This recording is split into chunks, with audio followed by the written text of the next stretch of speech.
وہ پانی ہے، 71% سے زیادہ، کنان میں بھی یہی پرسنٹیج آتی ہے، اور 80% سے زیادہ دنیا کی تجارت سمندر کے ذریعے ہوتی ہے، اور پاکستان کے کیس میں اس سے بھی زیادہ 90% سے زیادہ جو ہے وہ تجارت سمندر کے ذریعے. تو اس کی اہمیت ویسے دیکھ لیں. دوسری چیزیں معدنیات، مچھلیاں، فشریز وغیرہ اور جو دوسرے محکمے ہیں وہ اس کے علاوہ ہیں. پھر ہماری لوکیشن اللہ تعالیٰ نے ہمیں اتنی اچھی لوکیشن دی ہے کہ گلف کے بالکل ماؤتھ پہ، جہاں سے کہ ساری امپورٹنٹ سی لینز گزرتی ہیں، اس کے بالکل گزرتے ہی وہاں پر پاکستان لوکیٹڈ ہے. تو اس لیے بہت امپورٹنٹ اس کا ہے. پھر اس کی کنیکٹیوٹی جو ہے سمندر کی، جس کو پرانے زمانے سے کہتے آئے ہیں کہ جی وارم واٹرز، وارم گرم پانیوں میں آئیں گے، تو اس کی کنیکٹیوٹی چائنا کے ساتھ سی پیک کے ذریعے ہم سب نے سنا ہوا ہے اور اچھی طرح سے معلوم بھی ہے، اور سینٹرل ایشین ریپبلک کے لیے یہ گیٹ وے ہے. یہاں سے ہی سینٹرل ایشین ریپبلک کا پائپ لائن بھی قریب ترین یہیں سے گزرے گی جب کبھی گزرے گی، اور ٹریڈ کوریڈور بھی بہترین ان کے لیے یہی ہے. تو اس لیے اس کی اہمیت بہت زیادہ ہے. اس پہ کام ہو رہا تھا پہلے بھی. تمام محکمے اپنے تمام ادارے اپنی جگہ کام کر رہے تھے، لیکن اس سیکٹر میں بہت زیادہ ڈپارٹمنٹس اور بہت زیادہ فیسٹس ہیں، اور بہت ساری منسٹریز بھی انوالوڈ ہیں، بہت سارے ادارے انوالوڈ ہیں. تو اس لیے اس میں پراپر کوآرڈینیٹڈ امپرومنٹ نہیں ہو رہی تھی. سب اپنی جگہ کام کر رہے تھے، لیکن کوآرڈینیشن کا بہت بڑا فقدان تھا. تو اس کے صورتحال کے تحت 2024 میں، اگست 2024 میں گورنمنٹ نے ایک میری ٹائم ٹاسک فورس بنائی، اور اس میری ٹائم ٹاسک فورس میں جتنے کی اپنا آسپیکٹس تھے اس کے سب وہ کور کیے گئے. گورنمنٹ کی طرف کے اداروں کو بھی، منسٹریز بھی، ساری ادارے بھی، پورٹس، شپنگ، پرائیویٹ سیکٹر، جو اپنے سبجیکٹ کے ایکسپرٹس تھے، ان کو سب کا ملا کے ایک میری ٹائم ٹاسک فورس بنائی گئی اگست 2024 میں. پھر اس ٹاسک فورس نے بہت سارے فیلڈ وزٹس کیے، کراچی میں وزٹس کیے، پورٹس کے جتنے ادارے تھے، چیمبرز کے ساتھ میٹنگز کیں، ایسوسیشنز کے ساتھ میٹنگ کی، شپ بریکنگ ایسوسیشن والوں کے ساتھ میٹنگز کیں، شپ ایجنٹس، فریٹ فارورڈرز، جتنے جو ریلیٹڈ لوگ تھے ان سب کے ساتھ ہم نے وہاں پر وہ میٹنگز کیں، ان کے ساتھ ڈسکس کیا یہ سارے آسپیکٹس، ان کے مسائل سنے، ان کے جو تجویز کردہ حل تھے ان کے بارے میں کیا. اور اس سارے دوران ایکٹیویٹی کے دوران فریکوینٹلی پرائم منسٹر کو پریزنٹیشن دیتے رہے کہ پروگریس پہ یہ پروگریس ہے، یہ وزٹ تھی، یہ ایشوز تھے وغیرہ وغیرہ. اور 3 مہینے کا وقت دیا تھا پرائم منسٹر صاحب نے، اور 3 مہینے کے بعد دسمبر میں پرائم منسٹر کو فائنل پریزنٹیشن دی گئیں. اس میں 99 مسائل بتائے گئے، 99 ریکمنڈیشن دی گئیں کہ یہ کریں گے تو ہماری امپرومنٹ کے خاطر خواہ نتائج نکلنے کی امید ہے. ان میں سے زیادہ تر، ابھی جس طرح کہ آپ نے پریس بریفر کر میں دیکھا ہوگا، زیادہ تر جو آئٹمز ہیں وہ کمپلیٹ ہو چکے ہیں، اور کچھ آئٹمز ابھی آن گوئنگ ہیں، جیسے کہ آن گوئنگ رہیں گے بعد میں بھی.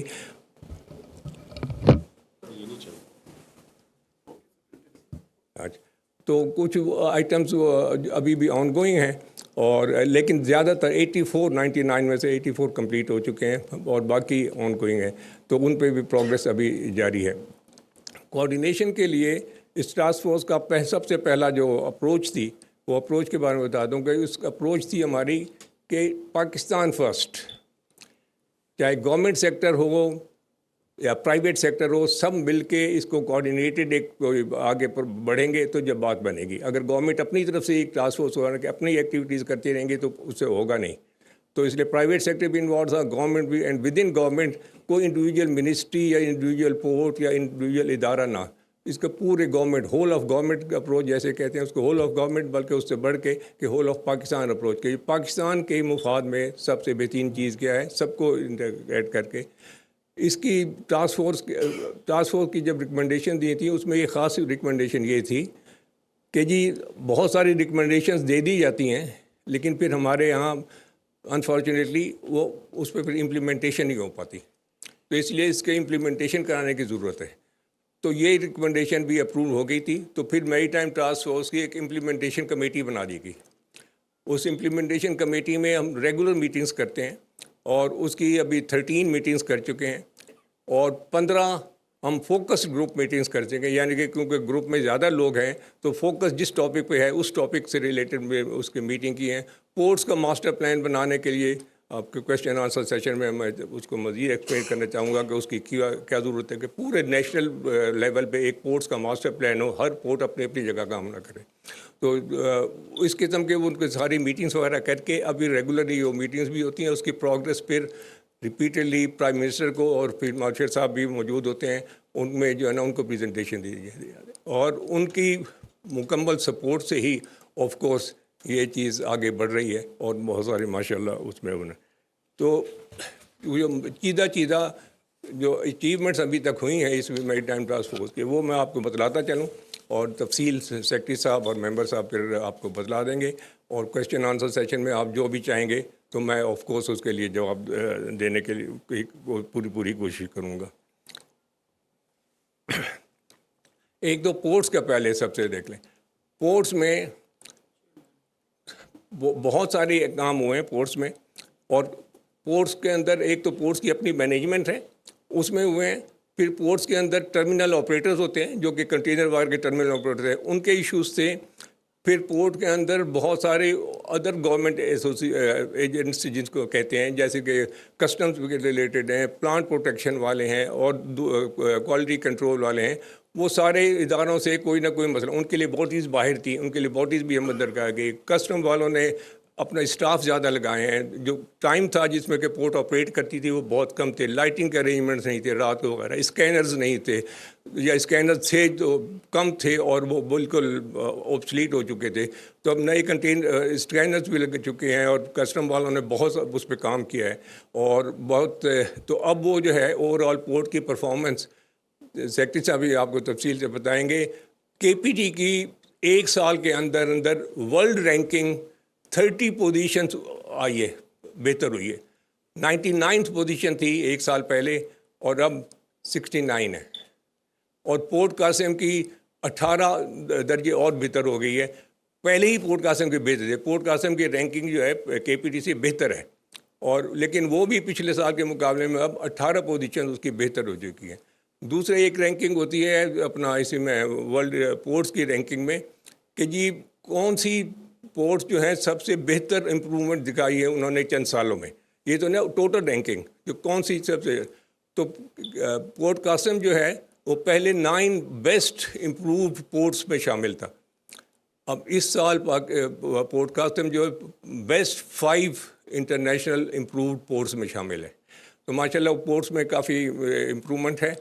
اور یہ جو شپ بلڈنگ کے بارے میں کہ اپنا پاکستان میں ایک ہی ادارہ ہے کراچی شپ یارڈ ماشاء اللہ بڑا اچھا کام کر رہا ہے. کسی زمانے میں بڑے مسائل ہوتے تھے لیکن اب بڑا اچھا کام کر رہے ہیں. وہاں پر سبمرینز بن رہی ہیں, فریگیٹس بن رہے ہیں, میزائل کرافٹ بن رہے ہیں وغیرہ وغیرہ, بہت سارے کام ہو رہے ہیں.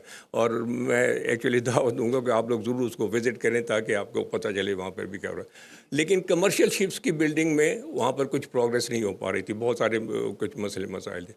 اب 80s کے بعد ارلی 80s کے بعد پہلی دفعہ وہاں پر کنٹینر شپ بننا شروع ہوا ہے, اور پی این ایس سی کا ان کا کانٹریکٹ ہوا ہے, اور جو کانٹریکٹ ہوا ہے شپ بننا بھی شروع ہو گیا. اب تو اسٹیل کٹنگ وغیرہ ہو چکی ہے اس کی, اور جو قیمت بھی ہے اس کی وہ مارکیٹ سے کئی ملین کم ہے, اور اب ان شاء اللہ تعالیٰ اس کی سیریز بنتی چلی جائے گی. تو شپ بلڈنگ میں بھی کافی اس کے امپرومنٹ ہے. شپنگ میں پی این ایس سی ہمارا ایک ہی ادارہ ہے.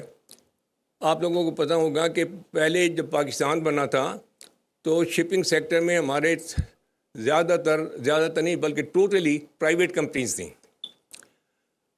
کوئی گورنمنٹ کمپنی نہیں ہوتی تھی. 60s میں پہلی دفعہ گورنمنٹ کمپنی بنی, پھر گورنمنٹ اور کچھ گورنمنٹ کی کمپنیز رہیں, اور شپنگ کارپوریشن بنی, اور کچھ پرائیویٹ سیکٹر رہے. پھر 70s میں آہستہ آہستہ وہ نیشنلائزیشن کے بعد آہستہ آہستہ جو ہے وہ پرائیویٹ سیکٹر ختم ہو گیا. اب صرف ایک پاکستان نیشنل شپنگ کارپوریشن رہ گئی ہے. لیکن اس کو پاکستان نیشنل شپنگ کارپوریشن بہت منافع میں ہے, سیکرٹری صاحب بتائیں گے تفصیل. اس کا ایک شیئر ابھی بھی 500 سے اوپر ہے, یعنی کہ اتنی پروفیٹیبل ہے. لیکن جب اتنی پروفیٹیبل ہے تو پھر پرائیویٹ سیکٹر اس میں کیوں نہیں آ رہا؟ پھر پی این ایس سی خود اپنی فلیٹ کو انکریز کیوں نہیں کر پا رہی؟ یہ کچھ ایسے مسائل تھے جن کا غور کرنے کی ضرورت تھی. اس میں ایک بڑی وجہ یہ تھی کہ گورنمنٹ کے بہت زیادہ ٹیکسیشن تھی کہ وہ سیلز ٹیکس میں بھی اور کسٹم ڈیوٹی میں. سیلز ٹیکس خاص طور پہ کوئی 22% کے قریب پڑتا تھا. تو کوئی بہت سارے پاکستانی ہیں جنہوں نے کہ جن کے جہاز کے مالک ہیں، لیکن انہوں نے پاکستان میں اپنے جہاز رجسٹر کرانے کے بجائے انہوں نے دبئی میں دفتر بنایا ہوا ہے، پاناما سے رجسٹر کرا رہے ہیں، لائبیریا سے کرا رہے ہیں وغیرہ وغیرہ. ان وجوہات کی وجہ سے کسٹم نے اب ٹاسک فورس کی بھی ریکمنڈیشنز اور فائنانس منسٹری نے ہیلپ بہت اس پہ زور دیا. اور اب اس بجٹ میں جو سیلز ٹیکس ہے شپس کے خریدنے پہ اور شپ بلڈنگ میٹیریل کے بھی خریدنے پہ، وہ سیلز ٹیکس ختم کر دیا ہے. اس سے انشاءاللہ تعالیٰ بہت امپرومنٹ آئے گی اور اس سے شپ بلڈنگ میں بھی قیمت کم ہوگی. انڈیا میں ہمارے اکراس شپ بلڈنگ پہ 30% سبسڈی دی جاتی ہے. ہمارے یہاں 22% ٹیکس تھا، تو کمپٹیشن ہو ہی نہیں سکتا تھا. یہ ہماری امپرومنٹ کرتا ہے. لیکن اب ماشاءاللہ صحیح قدم اٹھ گیا ہے اور یہ سیلز ٹیکس ختم ہو گیا ہے. کسٹم ڈیوٹی پچھلے سال ختم ہو گئی تھی جو کہ تھوڑی تھی، تو اب انشاءاللہ تعالیٰ اس میں ہو گیا. شپ بریکنگ، جس کو کہ اب شپ ریسائکلنگ کہتے ہیں، شپ بریکنگ کا 80s تک پاکستان نمبر 1 تھا گرنانی میں، سب نے سنا ہوگا. تو لیکن پھر آہستہ آہستہ دنیا کی کنڈیشنز بدلتی چلی گئیں. IMO جو انٹرنیشنل میری ٹائم آرگنائزیشن ہے، ان کی کنڈیشنز وغیرہ سخت ہوتی چلی گئیں، ہیومن سیفٹی کے ریلیٹڈ، انوائرمنٹ سے ریلیٹڈ وغیرہ وغیرہ. تو اس میں ہم پیچھے ہٹتے چلے گئے.